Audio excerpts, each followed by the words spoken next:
Atomic Habits by James Clear. An easy and proven way to build good habits and break bad ones. Key point 1. Good habits produce results that multiply rapidly. Just like money that grows through compound interest, whether good or bad, habits accumulate. Positive fusion occurs in terms of productivity, knowledge, and relationships. Negative aggregation appears in times of stress, negative thoughts, and outrage. You can apply compounding to many things, such as productivity. It seems small when you accomplish one extra task on any given day, but it counts when you implement it in your career. As you automate some tasks, your brain gains the freedom to think about more important things. By becoming a lifelong learner, you leverage on the compounding ability of knowledge. There are several ways to practice aggregation. For example, reading challenges you to think differently and introduces new ideas. Growing in kindness also produces compound interest in terms of your relationships. People are predisposed to helping others who have been kind to them. Negative things are also prone to accumulation. Minor stressors may seem isolated at first, but over time, they fuse into serious health issues. Parenting, traffic jams, a slight increase in blood pressure, etc., are common sources of worry. Feeling stressed then compounds into more significant problems. Negative thoughts can also aggregate. Accumulating thoughts that don't enhance life will create a negative reality for you. Be mindful of how you think of yourself and others. The same goes for outrage. Often, it is a combination of microaggressions that burst into protests and civil unrest. But we like to pin it on a single event as if it was isolated. Small changes appear insignificant until they reach a tipping point or threshold. This threshold is known as the plateau of latent potential. To get the results you seek, you need patience. Did you know? According to James Clear, a daily improvement or regression of 1% will leave you 37 times better or worse at the end of a year.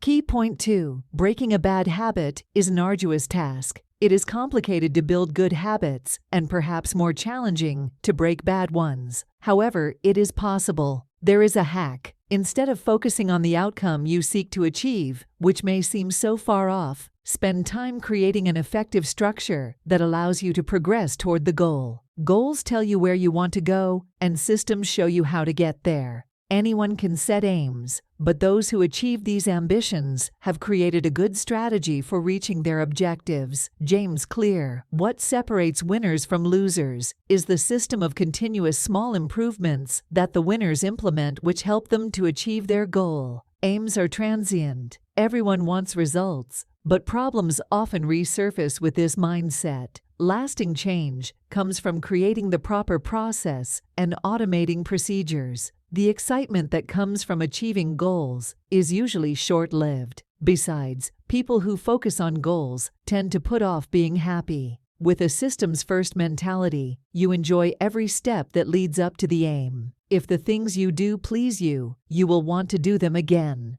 A systems-first mentality frees you from a straitjacket approach to reaching your ambitions. Sometimes life happens, and you must make a detour on your road to success. A good system adjusts readily to new situations while keeping the destination in mind. Goals often get in the way of creating sustainable processes. Old habits return when nothing can sustain you beyond reaching your target. For example, if you aim to lose 20 pounds, there are some ways to accomplish what you want. However, you may revert to old habits after hitting the 20-pound mark because you still need to create an effective system that helps you manage your weight. You are not playing to win one game, but to become a champion. Atomic habits create true champions. When compiled together, small atoms form molecules, while atomic habits generate entire functioning systems. Key point 3. Changing who you are is more important than focusing on your goal because it makes the change sustainable. There are 2 reasons for the difficulties we face in changing our habits. We try to change the wrong things. We try to change in the wrong way. There are 3 layers of behavioral development: outcome, process, and identity. 1. Outcomes are the result of the change. 2. Processes are actions that you take to implement the change. 3. Identity is your beliefs. The issue that arises when developing lasting habits is the direction of change. Character change should be your focus, not achievement. Altering belief must precede the modification of behavior. Who you are is more important than what you do. If a habit becomes a part of your personality, the chances of you maintaining it are much higher. Take some time to think about who you want to be. Then ask yourself what you must do to become that person. Behavior is often a response or an outward manifestation of identity. Cognitive slumber is when you follow the norms you grew up to know without challenging these narratives. You will change as you become aware of the scripts you are acting out in your life. For example, you are average at math, and your experience has conditioned you to think math is not for you. Over time, you gather evidence from your grades that reinforce the belief that you're bad at math. Shifting your thinking or belief about math creates a new reality. After all, you're average, not bad. Your beliefs form throughout your life. You don't have much power over your values in childhood and adolescence. Your environment determines them, including your parents, school, friends, and the media you consume daily. This influence can be beneficial, providing helpful and insightful beliefs, or detrimental, damaging your worldview and overall attitude. Once an adult, you can consciously dismantle those beliefs and leave those that benefit you. Your activities can help you change your identity for the better. Key point 4. Understanding the concept of identity-based habits and using the habit loop. Habits and identity feed into each other. It is a two-way street. However, spending more time on identity than the results of your goals is essential. If you put your values in the driver's seat, your results will align with your beliefs. The most significant benefit of habits is that they may alter one's self-perception. If a habit makes you feel good, make it a part of your routine. But if the habit and its results upset you, you'll likely avoid repeating it. The brain automates habits because it finds them satisfying. They exist as leverage to help you conserve energy. James Clear. Habits are mental shortcuts learned from experience. As habits are created, the level of activity in the brain decreases. You learn to lock in on the cues that predict success and tune out everything else. By automating the essential things in life, you create mental space for yourself. Creativity comes from creating mental space for thinking. When there is room for new thoughts, you can develop plans and ideas with better reach and substance. Key point 5. The habit loop explains that all habits are formed in a 4-stage procedure: cue, craving, response, and reward. It is a cue when something urges the brain to elicit a behavior. Once triggered, you begin to crave the behavior. Until you respond to this need, your emotions will continue to be all over the place. Responding to desires gets you a reward. You repeat your actions and create a habit loop when you receive the benefit. Each habit has an aim, represented by the reward it gives. The cue shows you the reward, then you desire the prize. By responding, you put in the work to get it. Rewards serve us in 2 ways: satisfaction, teaching. For behavior to form, all 4 stages, cue, craving, response, and reward, must be present. There are 2 groups for stages: problem phase, cue, and the craving; solution phase, response, and the reward. To create good habits, you can adopt these 4 principles of behavior change. Make it clear, make it enticing, make it simple, make it enjoyable. Inverting these laws also serves to eliminate bad habits. Make it disappear, make it unattractive, make it difficult, make it unrewarding. Key point 6. You need to become aware of your habits because behavior change starts with awareness. Practice trains your brain to identify the cues effortlessly. Many of us are unaware of how many activities our brains already automate. Hair growth, blood flow, breathing, digestion, etc. are automatic commands from the brain to the appropriate body parts. There is more to you than your conscious self. You can train your brain to automate good habits so that you don't have to pay attention to what you're doing. After a while, the cue becomes unnecessary, and your brain has learned to make the habit automatic. When something is a habit, you do it without conscious attention. Awareness is the first step to behavior change. Consider learning how to drive. At first, you are conscious of every little detail and find it difficult to multitask. But with practice, driving becomes automatic, and you can execute multiple commands simultaneously. Pointing and calling is a strategy the Japanese railway system employs to minimize errors that can lead to accidents. Operators point at objects and call out commands as they do so. They call out every item and state what should be done with it. This seemingly mundane activity lowers risk by bringing things you were formerly unconscious of into your consciousness. Another critical step to behavior change is to keep a habit scorecard. This scorecard contains a list of patterns you practice daily, whether good, neutral, or bad. Neutral habits get the Amrusha sign, good ones get a plus sign, and bad ones get a oink sign. You have positive tendencies if you get a positive score from adding all your habits. A negative net score indicates a negative pattern. Take your time changing your habits initially. Observe and learn from the consequences of your choices before deciding what to do about them. Did you know the strategy of pointing and calling decreases the number of mistakes by up to 85% and reduces accidents by 30%? Key point 7. Implementation intention and habit stacking are efficient techniques for creating and maintaining wanted habits. An implementation intention is a strategy that requires you to state the time and location of the activity you want to perform. The formula is simple, and it goes like this: I will, behavior, at, time, in location. While there are many cues for your actions, the two most common prompts are time and location. Implementation intentions leverage both of these reminders.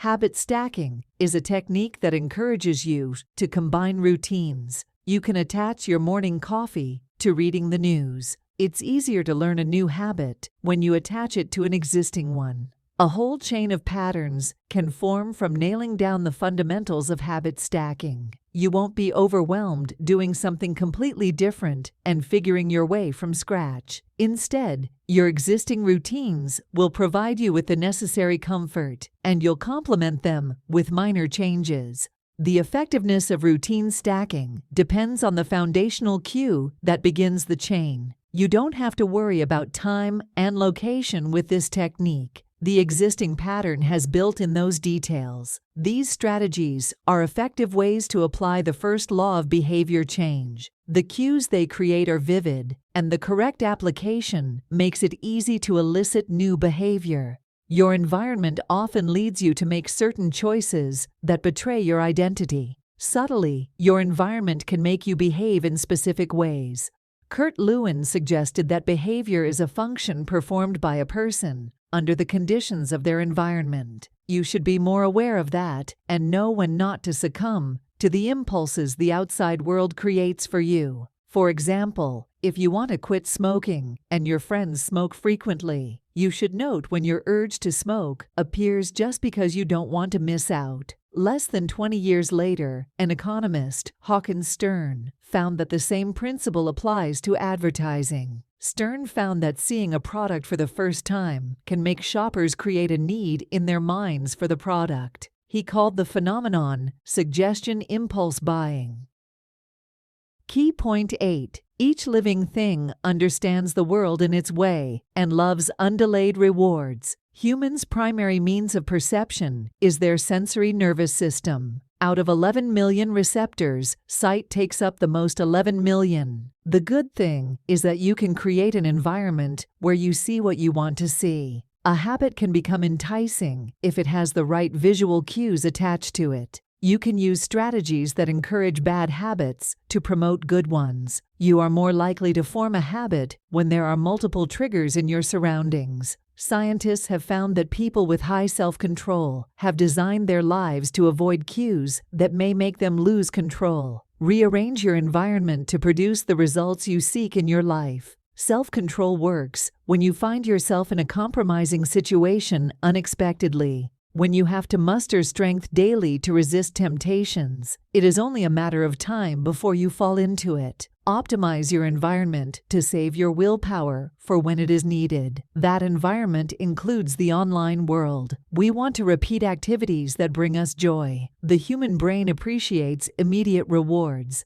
An accountability partner can help demand penalties for habits you want to stop. Humans tend to seek the approval of others. Thus, we want to keep the social contacts we make. It is easier to progress when the habit you're forming aligns with your values and does not require you to do things you know nothing about. This challenge is important because we tend to lose interest in boring and routine things. Satisfaction comes from surmounting some form of obstacle. Deliberate practice keeps you sharp and opens your eyes to errors that a routine may not see. For example, a person who has learned to drive may find it difficult to continue to see aspects of their driving that need improvement after a while. But intent makes you constantly push yourself to have a sense of awareness that points you to possible blind spots. You can achieve finicity through habits and intentional actions. Key point 9. The brain's response to enticing opportunities is immediate. The change in dopamine levels indicates the second a longing appears. Dopamine is vital to habit formation. Most addictive substances release a high dose of dopamine. Hence, they are challenging to break. Regular activities like drinking water, having sex, and eating also release dopamine. The anticipation of a reward has a stronger hold on the brain than the reward itself. It is this feeling that elicits every action. Doing something you love, along with the right behavior, makes it more attractive and is a process known as temptation bundling. Temptation bundling is an application of Premack's principle, which states that behaviors more likely to occur can encourage less plausible ones. Our cultural contexts determine the behaviors we like.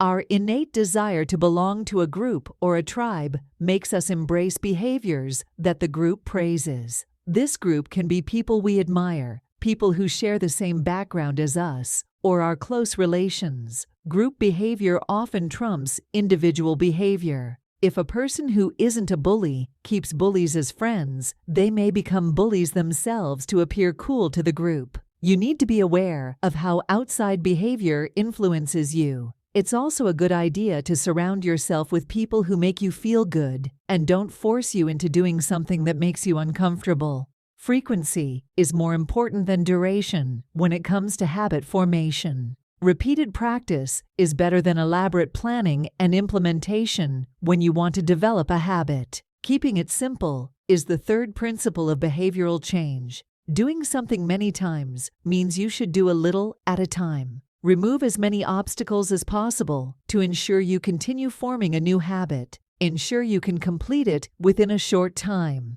Apply the 2-minute rule. Each new habit shouldn't take more than 2 minutes. The time should increase after you've mastered it. Do the opposite for habits you want to stop. Make the practice hard. If you restrict your access to habit-forming cues, you will eventually remove them from your life. Conclusion. Habits change when you commit to making a 1% improvement daily over an extended time. Like atoms, these improvements stack up to form a whole organism. Thus, focus on creating systems that enable you to stack up these atoms. Focusing on systems ensures that you continue to improve after reaching specific goals or milestones you have set for yourself. Before something becomes a cue, it needs to be assigned a meaning. If you do not become aware of a cue, it will be impossible to crave it. Contentment with your current situation is the key to happiness. Happiness disappears the moment a new desire comes along. We long for the representation of pleasure created in our minds. The driving force of behavior is desire. If you nurture a desire for the needed habit, you will maintain it. Emotions drive action. Logical reasons are not as powerful as emotions when doing something, and craving comes before a response.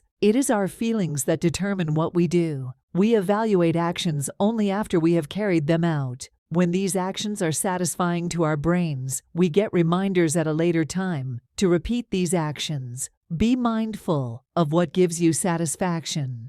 Try this. Create a habit scorecard to see whether you have a net positive or negative pattern. Identify one routine you want to stop and one you want to develop. Apply the appropriate methods to the habits.